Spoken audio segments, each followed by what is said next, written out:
Ok, xin chào các bạn nha. Này mình nhận một con X nhận một cái cổng X này, test xem nó bị gì. Ok, máy bị chạm. Máy bị chạm này. Cắm vào là chạm này. Đó không? Ok, máy cắm vào bị chạm. Thì thấy đây là máy vẫn còn zin ok nha. Lấy cái main ra.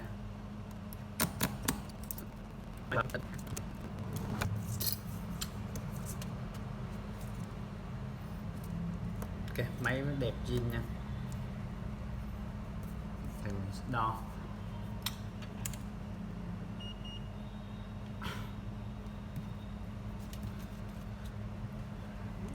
Đo về bát. Ok, về bát không chạm.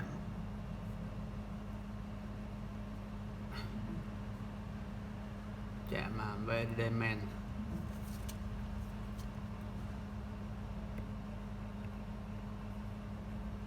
Chạm VD main.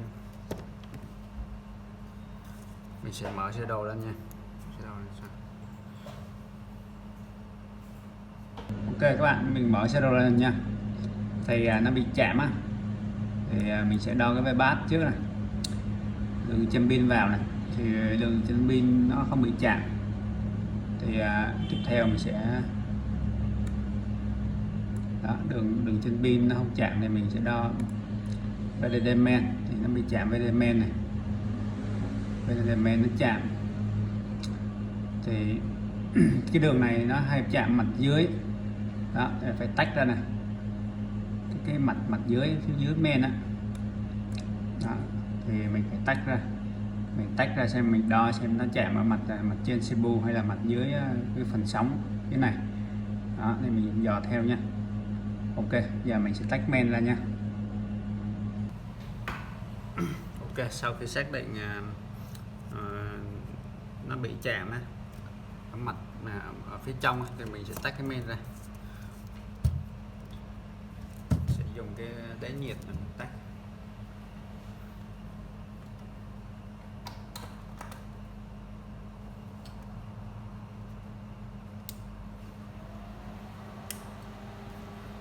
Ok, cho nó lên đáy nhiệt này.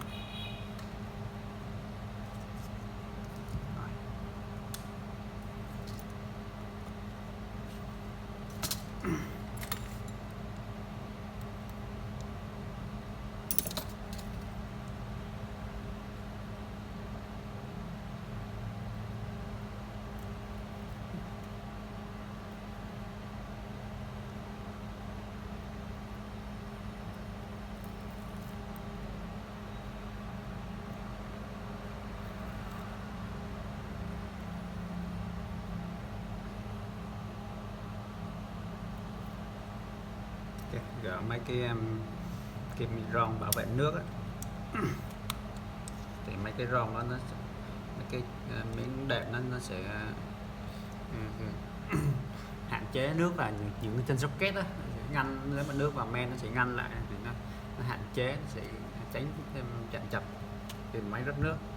Ok, mình gỡ ra, không nhiệt độ nó sẽ teo, nó sẽ dính vào những cái socket này.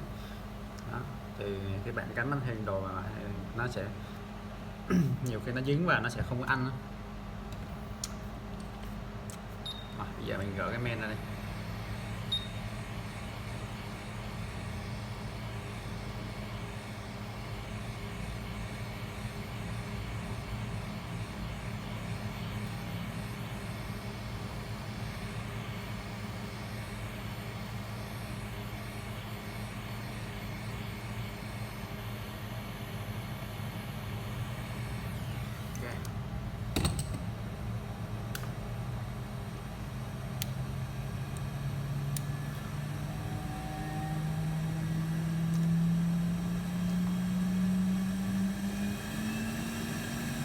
Mình sẽ cho vào quạt cho nó thổi cho nguội nha, thì nó đang còn nóng đó.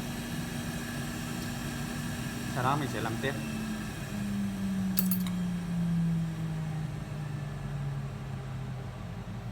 một xíu.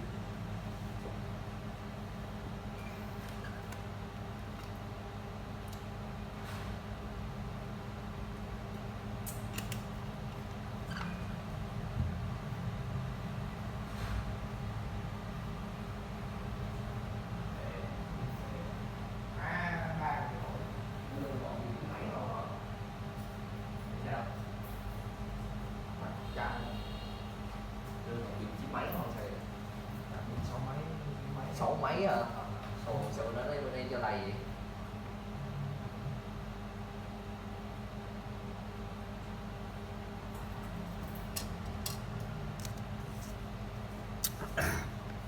Ok, mình sẽ đo nha.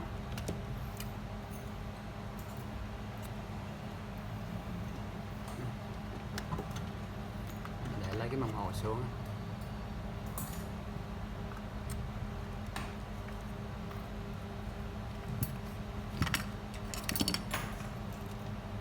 Ok, mình sẽ đo mặt sau trước.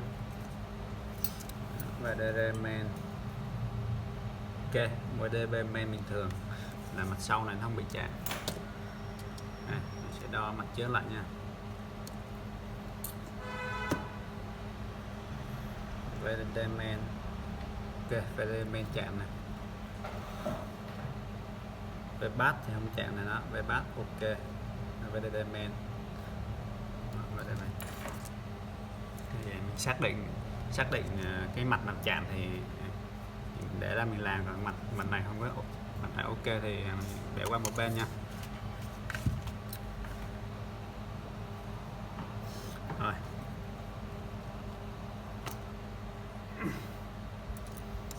thì VDMan nó chỉ có vùng quanh đây hai chạm nên mình sẽ xông khói vào.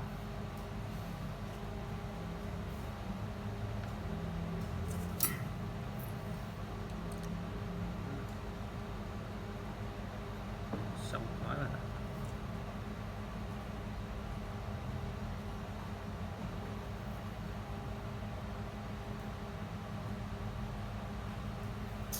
Thì chấm vào, lấy cái mũi, các bạn cứ lấy cái mũi hàn chấm vào nhựa thông rồi thơ lên thôi.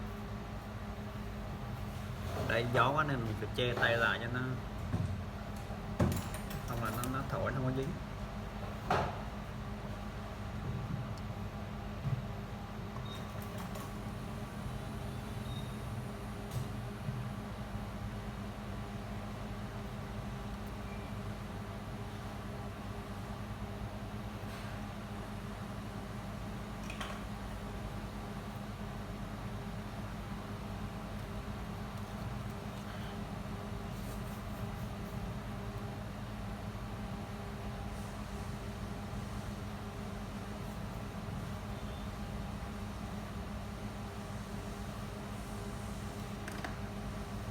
Ok, sau khi xong khói mình sẽ cấp nguồn cho nó.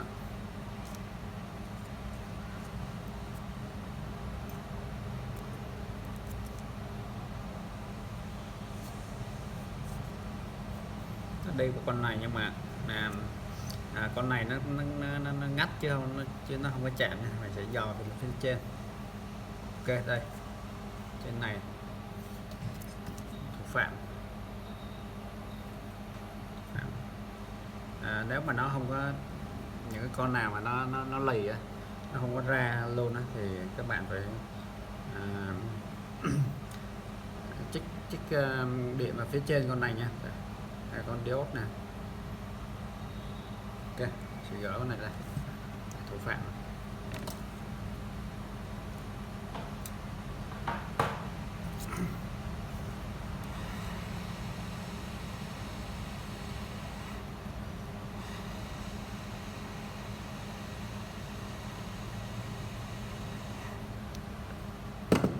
Ok, mình sẽ gỡ anh sen, sau đó mình đo lại.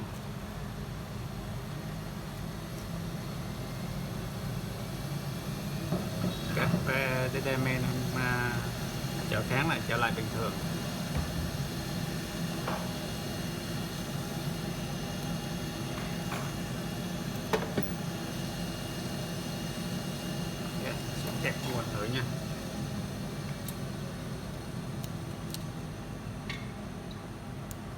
Ok, không có bị chạm nữa này.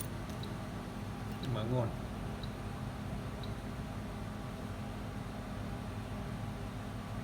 Ok, vậy là nó lên nguồn lại rồi nha. Thì cái này là main bên Qualcomm thì nó sẽ lên luôn, còn main Intel thì mình phải, nó sẽ treo DFU mình phải đóng vào. Ok, thì cái này nó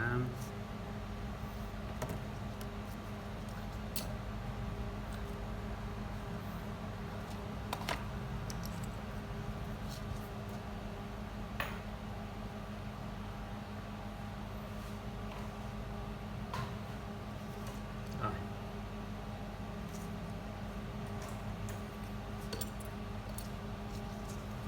Xịt lại một tí.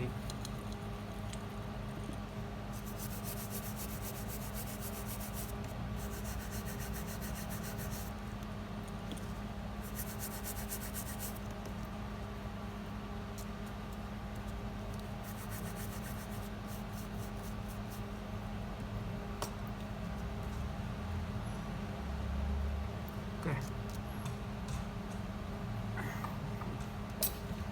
mình ghép vào lại.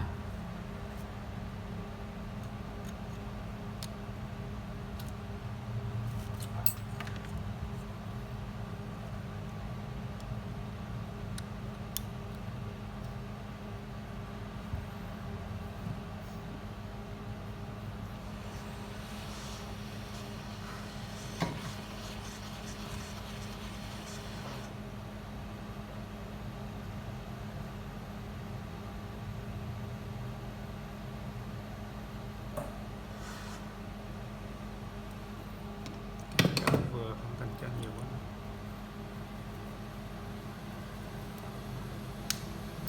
Mở nguồn lên này.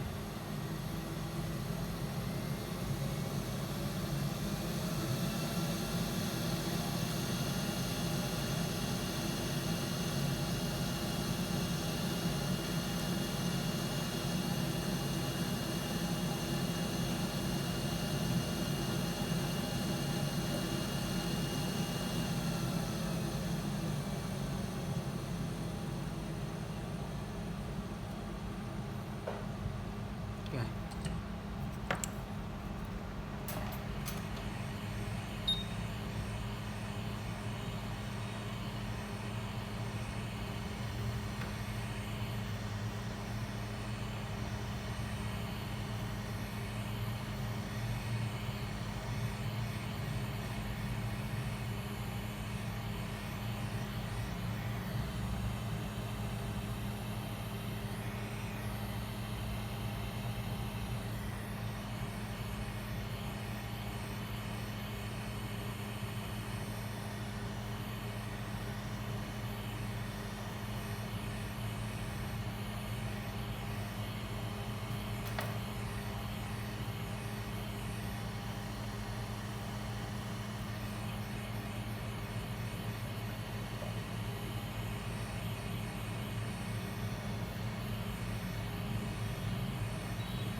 Ok, thì cái chì này nó sát với cái viền,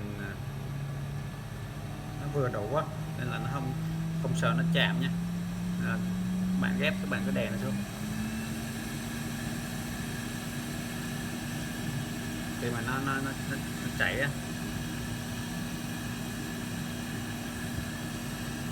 Ok.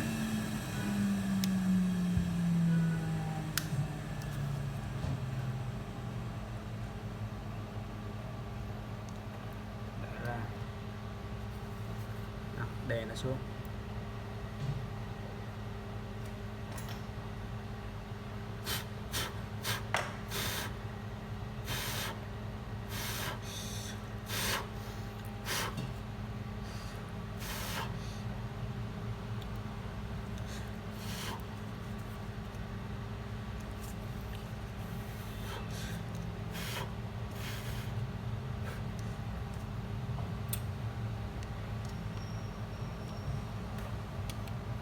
Ok, sẽ để cho nó nguội nha.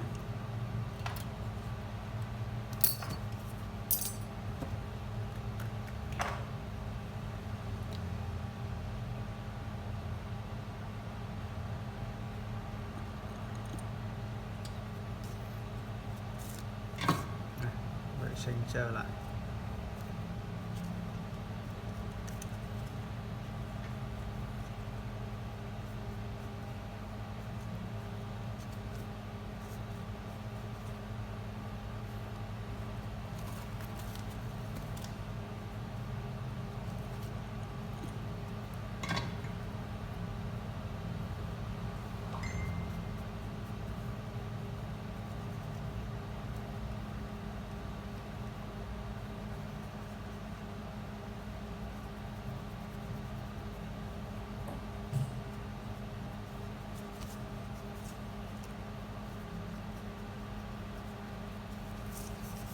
Ok, kẹp nguồn test thử.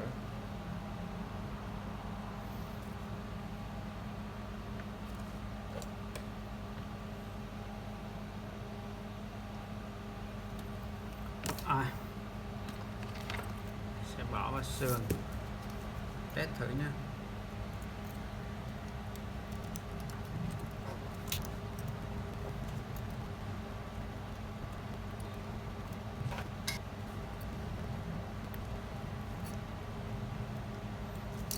Ok, gắn vào thẻ sim vào luôn.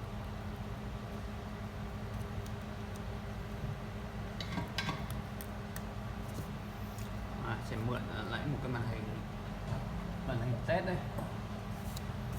Thì ở đây người ta không có đưa gì hết nên là không có cái cụm Wi-Fi ID này nên sẽ không test được. Mình sẽ test được cam trước với cam sau thôi. Pin.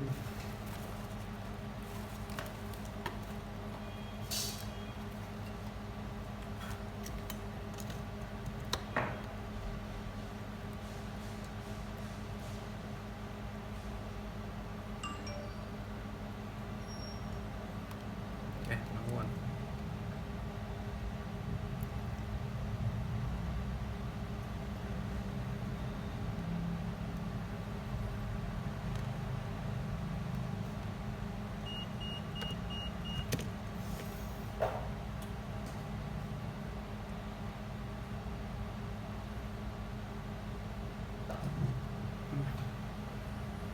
Wow, có mật khẩu nè, là cảm ứng này có nè, cảm ứng có nè, sim đã nhận này. Đó. Vậy là cái mảnh ghép là ok nha. Thì này sẽ đưa vào cho người ta test, không có ghi mật khẩu ở đây. Ok, vậy là cái sửa cái lỗ chạm chạm mất nguồn, máy chạm mất nguồn xong rồi nha các bạn. Đó. Đây thì nguyên nhân, đây là nguyên nhân này. Rồi, ok. Đó, cái kiểm tra sơ bộ. Mời cho các bạn thành công nha.